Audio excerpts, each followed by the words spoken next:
Good morning students, welcome to NS classes. कल हमने polynomial का इंट्रोडक्शन लेक्चर किया था, जिसमें आपको बताया था कि अलजेब्रिक एक्सप्रेशंस क्या होती हैं, पॉलिनोमियल क्या होती हैं, टर्म्स एंड कोफिशिएंट के बारे में बताया। फिर हमने पॉलिनोमियल्स की क्लासिफिकेशन की थी on the base of terms and on the base of degree. Base of terms में करें तो जो पॉलिनोमियल है आपको बताया गया था कि मोनोमियल, बाइनोमियल और ट्राइनोमियल हो सकती है। ठीक है। अगर डिग्री के बेस पे करते हैं तो वो कांस्टेंट पॉलिनोमियल अगर डिग्री 0 हो। ठीक है। Linear polynomial when degree is 1। ठीक है। और क्वाड्रेटिक पॉलिनोमियल जब डिग्री 2 थी, क्यूबिक पॉलिनोमियल जब डिग्री 3 थी, और बाई क्वाड्रेटिक पॉलिनोमियल जब डिग्री क्या थी, 4 थी। और डिग्री के बारे में भी बताया था, highest power of the polynomial is called degree. ठीक है। ये कुछ हमने कल वाले लेक्चर में कवर किया था। आगे करने से पहले इसका इंट्रोडक्शन लेक्चर जो हमने कल कवर किया था, उसमें से कुछ इंपॉर्टेंट स्टेटमेंट्स हैं, उन्हें देख लेते हैं, क्योंकि ये या तो एमसीक्यू की फॉर्म में, रीजन असर्शन की फॉर्म में कैसे भी आ सकती हैं। ठीक है। सबसे जो पहली स्टेटमेंट है, that is all algebraic expressions are not polynomial. सारी की सारी अलजेब्रिक एक्सप्रेशंस पॉलिनोमियल नहीं होती, but all polynomials are algebraic expressions. परंतु जितनी भी पॉलिनोमियल्स होंगी वो क्या होंगी, अलजेब्रिक एक्सप्रेशंस। एक पॉलिनोमियल होने के लिए क्या बोला गया था कि जो पॉलिनोमियल है उसकी पावर नॉन नेगेटिव इंटीजर होनी चाहिए। नॉन नेगेटिव इंटीजर का मतलब 0, 1, 2, 3 ये होनी चाहिए। ठीक है। इंटीजर, नेगेटिव इंटीजर नहीं लेने यहाँ पे, -1, -2, -3।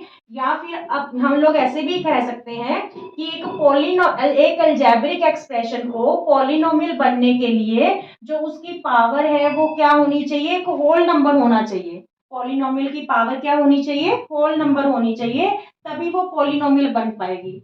ऐसी अलजेब्रिक एक्सप्रेशन जिसकी पावर होल नंबर होगी वो क्या हो जाएगी, पॉलिनोमियल। ठीक है। तो इसीलिए सारी अलजेब्रिक एक्सप्रेशंस पॉलिनोमियल नहीं होती, क्योंकि अलजेब्रिक एक्सप्रेशंस में जो पावर है वो नेगेटिव भी हो सकती है, फ्रैक्शन में भी हो सकती है, बट पॉलिनोमियल्स को सिर्फ होल नंबर वाली पावर चाहिए। ठीक है। इसलिए सारी पॉलिनोमियल अलजेब्रिक एक्सप्रेशंस होंगी, but all algebraic expressions are not polynomial. यहाँ पे एग्जांपल देखिए, x+1/x। देखिए ये अलजेब्रिक एक्सप्रेशन तो है, पर ये पॉलिनोमियल नहीं है। क्यों नहीं है, यहाँ पे तो x की पावर पॉजिटिव की है। ठीक है, 1। अगर इस 1/x है, अगर हम इसको रेसिप्रोकल करें इस टर्म को, तो यहाँ पे x की पावर क्या हो जाएगी, -1।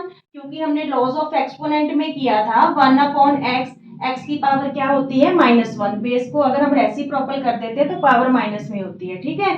तो ये अलजेब्रिक एक्सप्रेशन तो है, ठीक है, but this is not polynomial. Second example देखेंगे तो यहाँ पे y² √3y और +9, 2y² +3√y +9। तो यहाँ पे ये पावर तो है इसकी पॉजिटिव।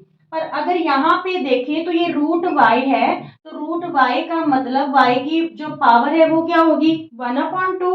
तो ये पावर है जो होल नंबर नहीं है। ठीक है, फ्रैक्शन में है। तो इट्स मीन्स ये अलजेब्रिक एक्सप्रेशन तो है, but not polynomial, not polynomial. ठीक है। एक एग्जांपल और देखते हैं। देखिए 2y² +3y -√3। ठीक है।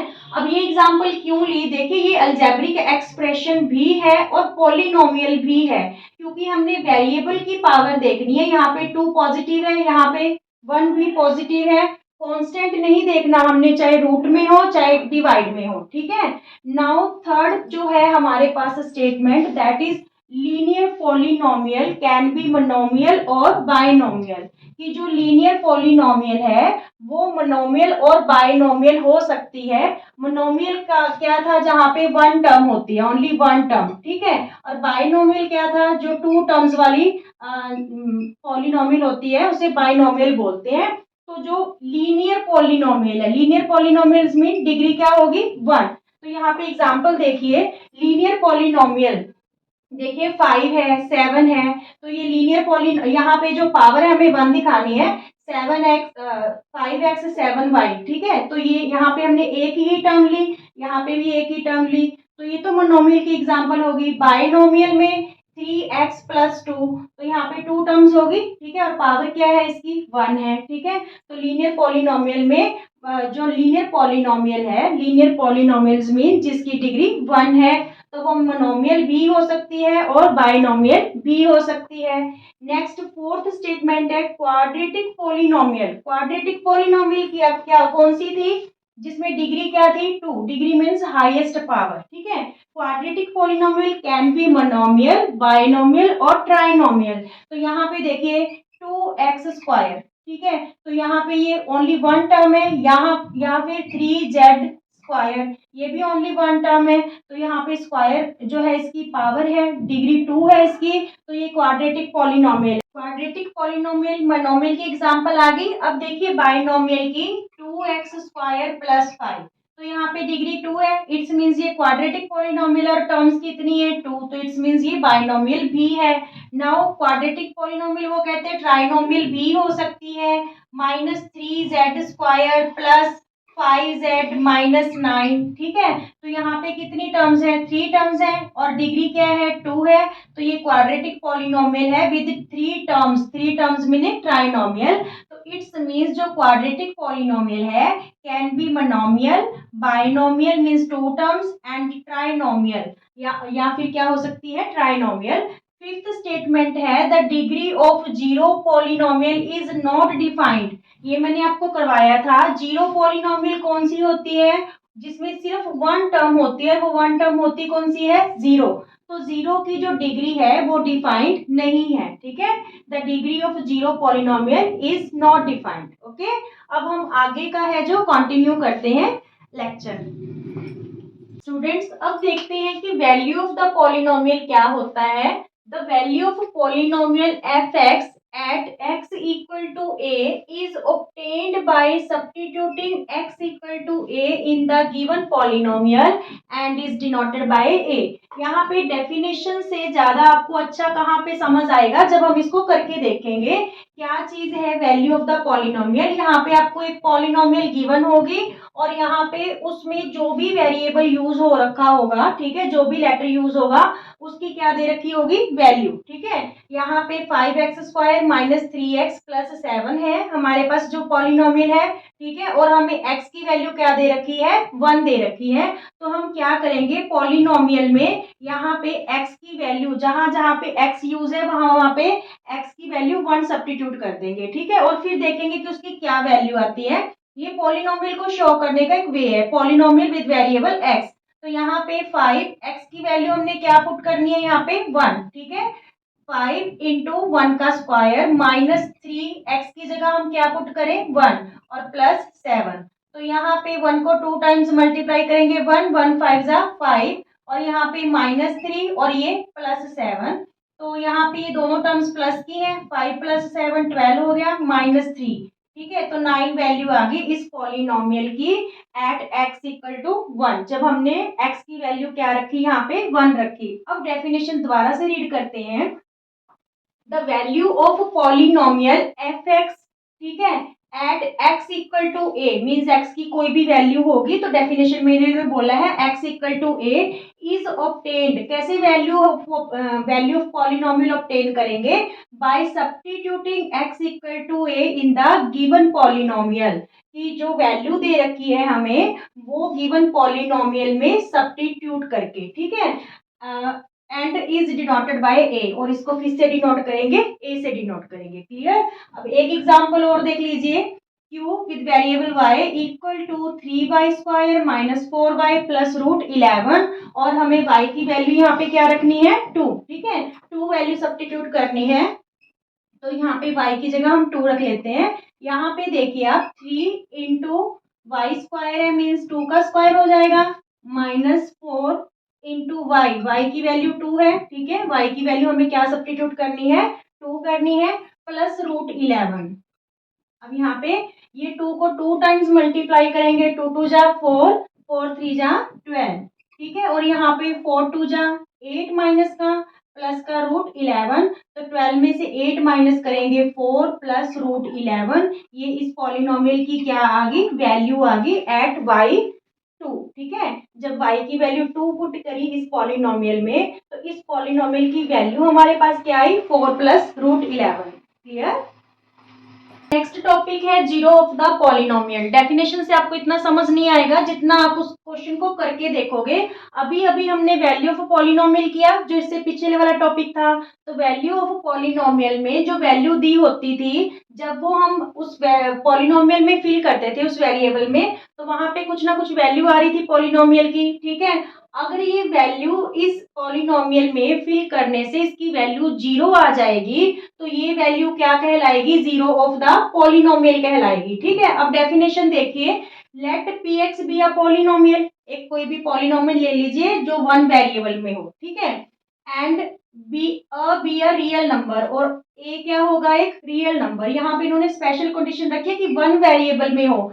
वन वेरिएबल का मतलब जैसे इस पॉलिनोमियल में हम एक ही वेरिएबल यूज कर रहे हैं, दैट इज एक्स, ठीक है। और ए रियल नंबर होगा such that the value of polynomial at x equal to a is zero. जब हम एक्स की जगह ए जो है सब्स्टिट्यूट करेंगे तो वो वैल्यू क्या आ जाएगी, zero. Means polynomial with variable x equal to zero, then a क्या कहलाएगा, then a is said to be zero of the polynomial. तो ए को क्या बोला जाएगा, जीरो ऑफ द पॉलिनोमियल। चलिए इसी डेफिनेशन को हम और अच्छे तरीके से समझते हैं। यहाँ पे हमें जो polynomial x square minus two x given है, और हमें एक्स की वैल्यू क्या बोला गया है, टू सब्स्टिट्यूट करने को। तो यहाँ पे हम एक्स की वैल्यू टू सब्स्टिट्यूट करते हैं। यहाँ पे टू का स्क्वायर माइनस टू, एक्स की जगह हमें क्या रखना है, टू। तो ये टू टाइम्स है टू, टू टू जा फोर, और ये भी क्या हो गया, माइनस फोर। तो यहाँ पे क्या आ गया, जीरो, ठीक है। क्या आ गया, जीरो। तो इट्स मीन्स क्या हुआ कि जो टू है इज जीरो है इस पॉलिनोमियल का, क्लियर। अब यहाँ पे देखिए x की वैल्यू हमें 1/7 दे रखी है। तो यहाँ पे हम 1/7 है जो पुट करेंगे x की जगह, x इंटू 1/7 माइनस वन, तो ये 7 से 7 कैंसिल, 1 माइनस वन, तो ये हमारे पास क्या आ गया, जीरो। तो it's means 1/7 is also zero of this polynomial. 1/7 is also zero of this polynomial, clear. जब वो वैल्यू फिल करने से, जब वो वैल्यू सब्स्टिट्यूट करने से उस पॉलिनोमियल की वैल्यू जीरो आ जाती है, तो वो जो वैल्यू होगी वो क्या कहलाएगी, zero of the polynomial. Is it clear students. Factorisation of quadratic polynomial, यहाँ पे हम जो फैक्टराइजेशन है क्वाड्रेटिक पॉलिनोमियल का, मिडिल टर्म को स्प्लिट करके करेंगे, मिडिल टर्म स्प्लिट करेंगे, ठीक है।